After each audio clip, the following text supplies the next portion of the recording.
Welcome back to the Nutrition Made Simple podcast, powered by Healthy Steps Nutrition. At Healthy Steps Nutrition, we believe something as fundamental as nutrition shouldn't be complicated, which is why we focus on a simple, habit-based approach. We know that helping you become the best and healthiest version of yourself isn't just about what you eat or going to the gym a few hours a week.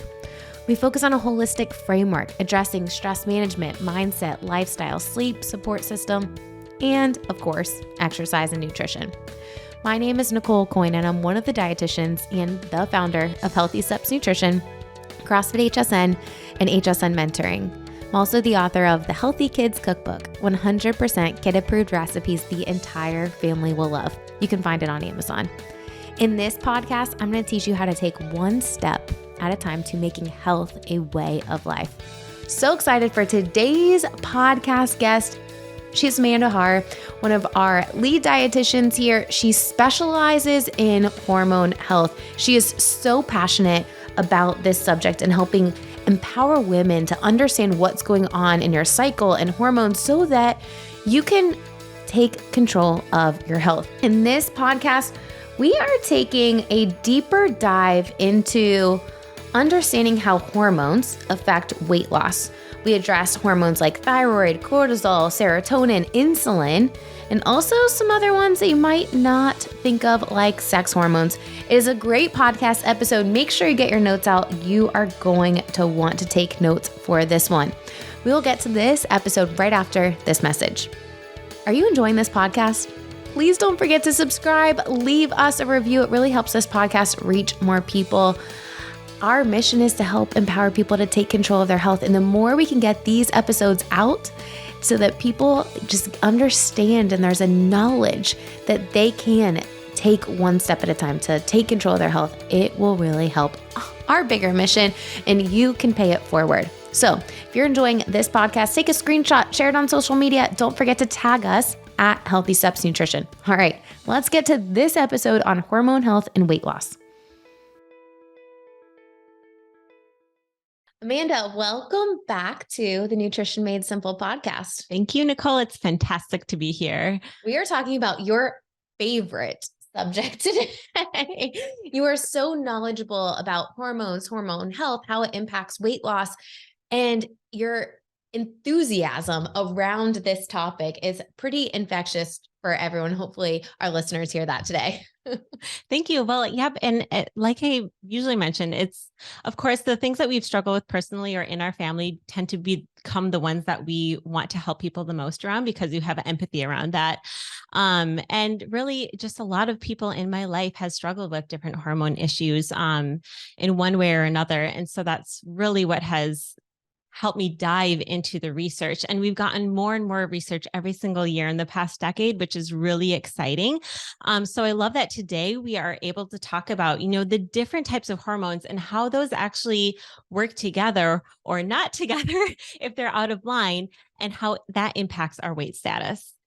Perfect. So big picture, there's a lot of different types of hormones, and they are impacted by the environment, by our stress, by the foods that we eat, by our activity. There's a lot of things that impact our hormone levels, right? Right. Big picture, thyroid is one of the things that comes up probably the most often when we talk about hormones. Let's just talk about big picture here around thyroid and hormones. Right. So I love that we're starting with thyroid because that is basically our biggest metabolism regulator. That literally tells our body, our metabolism to either speed up, slow down, depending on our environment, our stress levels, lots of different things. And this is actually a feedback loop. So one thing that I love to share that is not talked about enough these days is that we have multiple different parts of our thyroid feedback loop.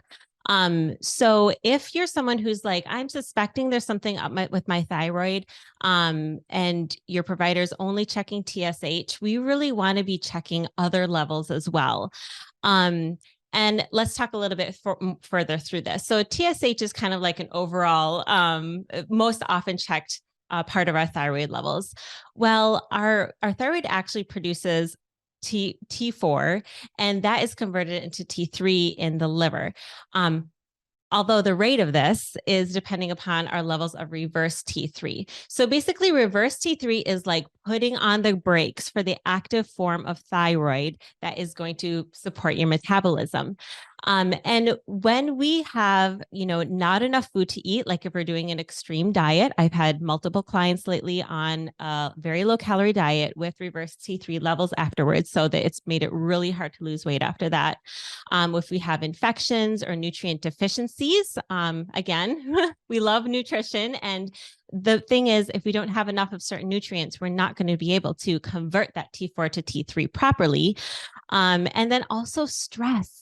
So we think about it more biologically, and, our stress hormones help us like run from that tiger that's chasing us. If we're under chronic stress, that is going to be signaling to our body to slow down our metabolism as well. So that's why sometimes when we're thinking about weight loss, we're not necessarily thinking, oh, I need to work on my stress management to help me lose weight, right? We're always thinking like, how can I cut calories? How can I exercise more? But we really need that stress to be lowered so that our body can have an adequate metabolism. And sleep is another thing that impacts your stress level, right? When we don't get enough sleep, chronic deprivation of sleep increases your cortisol level, which is your stress hormone. So all of this is impacting your hormone levels overall, and ultimately your ability to lose weight and achieve long-term weight loss. Let's big picture here with hormone issues. You've got PCOS, you've got hypo and hyperthyroidism. Basically, our body isn't regulating an appropriate amount of hormones to sustain what we're doing. Right? Can we talk a little bit about PCOS, hyperthyroidism, hypothyroidism? Right. So yeah, a lot of times they do come very connected with each other. And so one of the most common roots of PCOS is insulin resistance. And that is when there's a lot of excess insulin and blood sugar in our bloodstream. And that is typically caused by, eating too much sugar. Not everyone who has PCOS, that is the cause, because we truly don't even know what the cause of PCOS is, but excess insulin can be a hard thing to manage if our body is already established that way. So when we store excess sugar in our liver and our muscles, and we're kind of full of that, our body starts to store that as fat. And this, of course, starts to cause weight gain. So this is why blood sugar management is a really important part of PCOS management, and also hyperthyroidism, because we want to give our body adequate fuel, right? Like we don't want to underfeed it. That's going to reduce our metabolism. But also, if we're fueling our body, we want to do it in that balanced way. Blood sugar regulation is something that I'm so passionate about, because when we look at leading causes of death in the United States, so many of them are caused or worsened by excess blood sugar, by elevated blood sugars. And the problem is most of us do not know what our blood sugar is on a regular basis. There's no way for us to eat something and then suddenly tell like, oh, yep, my blood sugar's high. And we don't know that until most of us, until we get diagnosed with diabetes, and then we're wearing a continuous glucose monitor, right? That's one of the reasons why we partnered with Signos, to be able to add that level of support where you guys can see everything that's going on the inside of someone's body with their blood sugar on what they're eating. So what's really cool about that is it's a immediate feedback loop, right? And you eat something, you see your blood sugar, and then you start realizing how you feel with what you eat and how you sleep. And all of these things are so connected. And then it's positive reinforcement to choose balanced meals, whole food meals. People think to manage blood sugar, oh, I just can't have carbs, or they do something fully extreme. That's not the case at all. We can have a balanced diet. We can have carbohydrates. We want to have carbohydrates that are high in fiber, low in sugar. We want to pair it with protein and healthy fat. We want to have it in a balance and moderation. Instead of having just a giant bowl of pasta, we want to have some vegetables first, have some protein, have some pasta. Fine. Or maybe you find that you actually like spaghetti squash better because it doesn't fill you up as much and you feel much more satisfied. So, when it comes to blood sugar regulation, there is a clear correlation with blood sugar, insulin levels, which insulin is what happens when you eat carbohydrates. Your body, it breaks down those carbohydrates and it goes into your blood. When your blood sugar is high, your pancreas secretes something called insulin, and it causes your body to take the blood sugar that's in your blood and put it into your tissues and your cells. So it moves it because high blood sugar over an extended period of time causes problems. It causes kidney issues, it causes eyesight issues. There's a lot of things that are problems that are caused when our blood sugar is elevated for an extended period of time. So insulin regulation is actually something that every person listening to this podcast should care about, because if you don't do it, you're either going to pay now or pay later. Right. That's huge. And, kind of going back to the continuous glucose monitor, like what I've seen with clients who've done so is like they take further steps with their weight loss during that time on that, because they're seeing those exact results. And then they have that learning, right? Because each of us tolerates, blood sugar or different foods differently. So you kind of understand for you and your own unique body how you're impacted by those things. And in regards to PCOS, one of the most valuable labs that we can see is fasting insulin, right? Because if we know that the insulin is elevated, we have just kind of a higher chance of being in the insulin resistant side of PCOS too. Perfect. So insulin's something that we need to pay attention to. Our thyroid hormones, we talked about cortisol a little bit. Anything else you want to draw attention to around cortisol with hormone health and weight loss? Right. So it is, again, an essential hormone for survival situations, right? It's like one of those things that helps moms like raise cars up off of their children and crazy things that you see about that. But it also increases appetite. And this is a really important thing with our insulin levels and our weight loss too, because if we are getting stressed and we are reaching for that comfort food to try to increase our serotonin, which is the feel good levels of our body, that's only going to kind of add insult to injury. We're already stressed, and then we're adding a bunch of sugar and inflammation to our body as well. Okay, perfect. I think that brings us right into, you just mentioned serotonin. What what should we be thinking about in regards to serotonin, hormone levels, weight loss? Where does that play and come in? Right. So we definitely want adequate levels of serotonin. I know there's a lot of medications to support serotonin these days. And the natural ways to boost your serotonin are the things that we want to gravitate towards instead of those comfort foods, essentially. So here's a few things that help to boost our serotonin. Cuddling with a loved one, which is great. Like there's even research on the benefits of hugs these days. So that's awesome. Exercising, so something that's going to help reduce your fasting insulin levels, your cortisol levels. Aromatherapy can have some benefits. Getting a massage, even having sex helps to boost your serotonin levels. Listening to feel good music. I know some of my clients like to listen to some good music while they're meal prepping because it's a little bit challenging for them. So then they'll listen to some music to kind of, make that a really good feeling experience. So they're more likely to do it again. Meditation or deep breathing is a great one. I'm going to slip yoga into there. That's a fantastic one. Spending time outdoors with our air conditioned world, even living in Florida, I'm so surprised how much time everyone spends indoors. And just, the feeling of being outdoors in nature naturally boosts our serotonin levels. Taking a nap if we need one. Sometimes that afternoon snack really should be an afternoon nap. So you want to remember that. And then even like utilizing the comedy that we can have on TV or listening to it in the car, basically whatever is going to help you just feel better in those situations is going to be really positive for all of it. Awesome. I think there's a lot of research around going outside and taking walks. Vitamin D levels are directly correlated to mental health and also disease prevention. There's a lot of links between vitamin D deficiencies and cancer and lots of different things. So going outside, going for a walk is going to help you in so many different ways. And even if it's, and this is something that I'm personally working on, creating some margin in your schedule in the middle of the day where you can go outside, go for a walk, even if it's just 10, 15 minutes, listen to some music, and you just feel better. You feel more reset when you get back and you have a clear head to get back and do whatever you were doing. That's fantastic. And you think about like if you're going outside for a walk and pairing it maybe after your lunch or after your breakfast, you're getting the benefits of reducing your blood sugar levels at that same time. I don't know the exact number and we'll have to look it up and put it in the show notes, but there is a significant decrease in your blood sugar when you go for a 15-minute walk after your meals. It is so interesting, which is a great action step for anyone to get into a routine of after they eat dinner, maybe you go for a walk with your family outside. It's going to help everyone's blood sugar feel good. And it's going to make you feel good and give you time to connect with the people that you love, which is ultimately really awesome.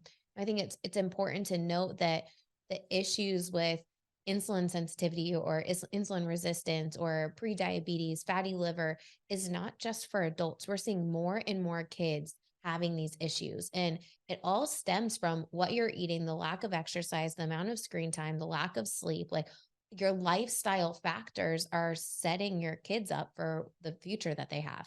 Right. And it's really challenging as a parent because this is all new. These are things that like we didn't even have to grow up with like technology and all the screens so much.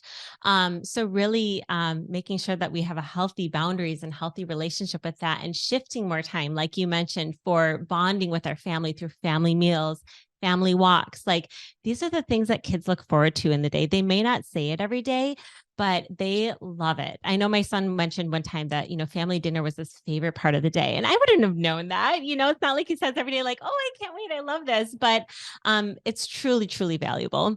I think of like some of the best memories I have as a kid, and they're all stemming around from the dinner table and just conversations and parents truly connecting with us.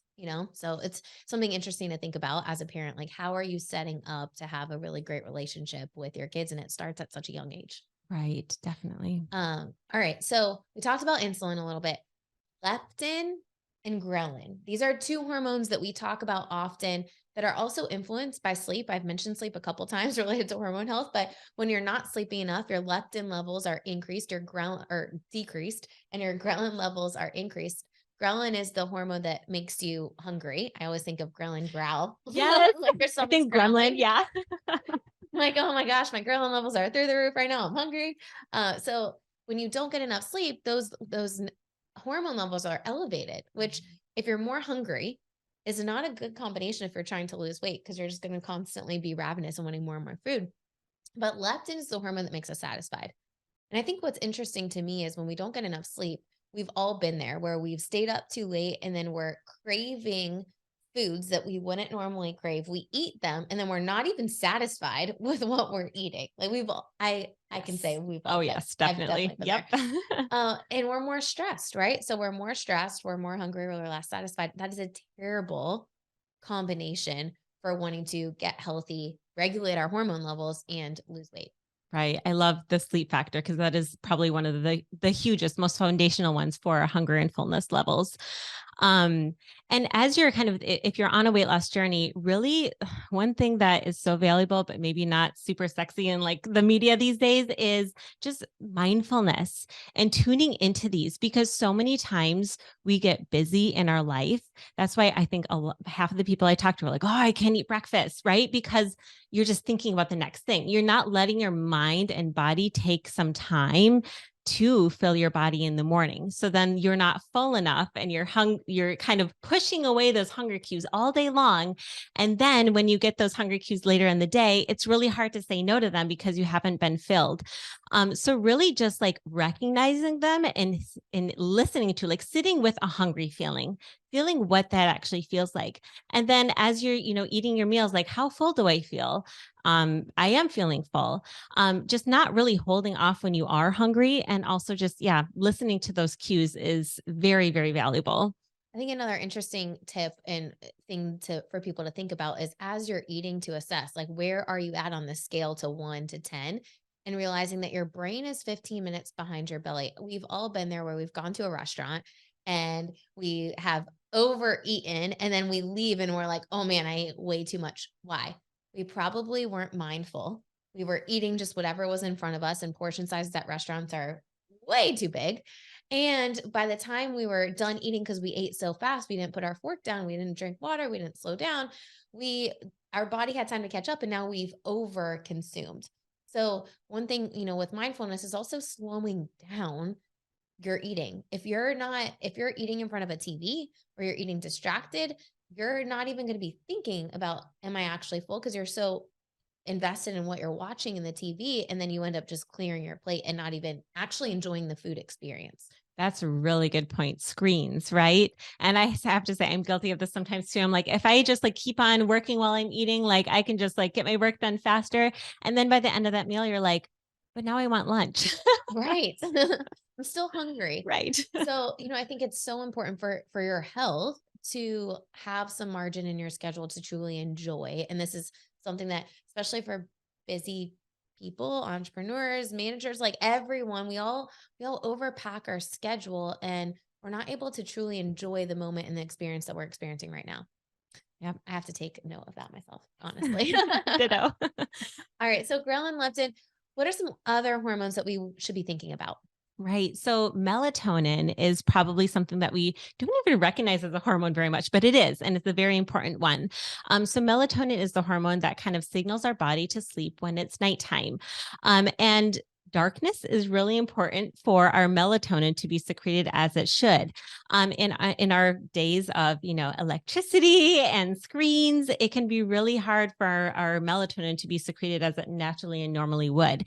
So a few times things that can help with that is really kind of reducing your screen time before bed. There's different recommendations, but most say like at least 1 to 2 hours before bed, be off of a screen. Having a bedtime routine so your body kind of knows to wind down, and having a dark room is really helpful for this. And why melatonin is important is because if we have good melatonin secretion, we're going to have better sleep. And as we just talked about, better sleep contributes to lower cortisol levels, better leptin and ghrelin levels. And also in the fertility aspect, we need adequate melatonin for egg quality. So if anyone is looking to get pregnant, that is really important for the egg quality. Awesome. And melatonin supplementation, I feel like is a pretty popular thing. People take melatonin. It's not going to help you stay asleep. Like that Definitely is not, especially in high doses. Yeah. It's like the opposite effect. that is, I think, a common misconception around melatonin supplementation. People think, oh, I'm just going to take melatonin. It's going to help me stay asleep. It might help you go to sleep. And especially for people that are traveling different time zones and your cadence is all out of whack. Okay. Yes. Maybe taking some melatonin supplementation to help your body know, okay, it's time to go to sleep, but it's not going to help you stay asleep. Right, exactly. And that's where really a wind down process and de-stressing process before bed is often overlooked and very essential, because if you are stressed, it's very common that you might see yourself waking up between 1 and 3 in the morning and your thoughts are racing. So, whatever works for you, 5-10 minutes of, reading, breathing, Bible reading, yoga, whatever works for you for like helping to separate the day's thoughts from the night is going to be really helpful for that process. And one of the other things I will mention, if you struggle with waking up between that 1 and 3 a.m. time frame, and there are definitely nights where that happens with me too, is something that I've done myself personally as well as helped a lot of our clients is a skill called box breathing. And box breathing allows your central nervous system to just calm down a little bit. And the racing thoughts that you have, you can't really think about them if you're really focusing on box breathing. And what that looks like is taking a breath in for 4 seconds, 1, 2, 3, 4, holding it for 4 seconds. Think of a box, 1, 2, 3, 4, breathing out for 4, and then holding for 4. So in for 4, hold for 4, out for 4, hold for 4. And you literally just keep doing it until you fall asleep. And it works wonders. I love that. Yes. Yeah. Simple, effective tip to help you if you're struggling with sleep. Because we've talked about sleep a lot and it is directly correlated to your body's ability to naturally regulate your hormone levels. So if you're not sleeping, what research shows, at least 7 to 8 hours a night, 7 to 8 hours is the recommended amount for adults. You want to maybe set a goal for yourself this year of starting to get to bed a little bit earlier. And if you do happen to wake up in the middle of the night, try box breathing to help yourself get back to sleep. Oh, I love good quality sleep. It's so, so good. Anything else you want to chat about? I know sex hormones is something that you wanted to bring up. Anything you want to touch on there? Right. And I love how we can kind of slide right from sleep to sex hormones, because for women with a cycle, they might find that different parts of their cycle, they have a different sleep quality. So we tend to have better sleep quality during our follicular phase, typically most of our menstrual phase. And then later on in our luteal phase, which is after ovulation and before your next period comes, is where sleep can get a little bit more wonky. So if you're finding that, every once in a while you're having some really tough nights of sleep and there's not a lot of other variables, check and see where you are in your cycle, because typically, and this is different for everyone and every month, right? Depending on your hormone balance, you might be having a little bit more problems with sleep later on in your luteal phase.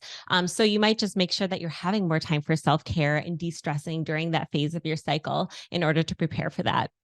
One simple tip, if you're like, I'm a woman, but I don't know any of the words that you just said, because we don't necessarily learn that in school. There's a free app, the Flow app. It's like a pink app that you can download and put in when your period was, and it will like literally tell you and the common symptoms. So then you can also give yourself a little bit of grace when you're struggling with sleep, like, oh, okay, this is normal. My hormone levels are in a different place, and this is completely okay. And also, as Amanda said, make some time for some extra self-care. Yep. I love that. That self-knowledge and self-awareness is so underlooked these days, but at least we're kind of learning more about that. And if you're like, yeah, I have a cycle, but it's all over the place, I don't know if I'm ovulating or not. I love basal body temperature tracking. And all that takes is, a basal body temp thermometer, which is like $5 at Walgreens. And you just take your temperature every morning around the same time, and you can kind of chart it on the graph. And throughout your cycle, you can see by your temperature fluctuations, like where the ovulation occurs. So if you're trying to get pregnant, that is an awesome pattern to get into. If you just want to learn about your body and what your hormones are doing and when you're in each phase, that's another great thing to do. And you work with clients individually. If you're like, this sounds really interesting, I want to learn more, I need help with hormone health. You work with clients individually, where you have calls with them every single week to help them be able to understand and create a plan that's realistic for them to naturally start getting some better shifts so they can see the results that they're looking for. Yes, it's really fun to empower them in that way. Awesome. Hope you guys enjoyed this podcast, and we'll see you back next week. I hope you enjoyed that episode with Amanda, all on hormones and weight loss. One of the things that we talked about was blood sugar balance and insulin. And I think this is a problem that most people don't realize they are dealing with. When you look at the research, a third of the population has prediabetes, and 80% of those people do not know. So likely 1 in 3 people that are listening to this podcast have prediabetes, and 80% of you do not know it because we don't get our blood work checked regularly. If you are looking to take a deeper dive and understand what's going on the inside of your body, Healthy Steps Nutrition does have a continuous glucose monitoring program with our registered dietitians at our HQ location. The cool thing about this program is it allows our dietitians in real time to see what's going on your blood sugar. I am scared of needles. I hate needles. You cannot feel it at all. So if you're looking to take a deeper dive, we would love to help you. Or if you are just looking for a nutrition coach, if you are thinking, I'm overwhelmed by all the information out there, I don't know what's right for me, I need something that's simple, I need a coach to keep myself accountable, I want something that is realistic for my entire family, that is what Healthy Steps Nutrition Coaching is all about. You can go to healthystepsnutrition.com and apply for coaching with us, or you can go to hireanutritioncoach.com to find a Healthy Steps Nutrition Coach near you. Hope you enjoyed this podcast episode, and we'll see you back here next week.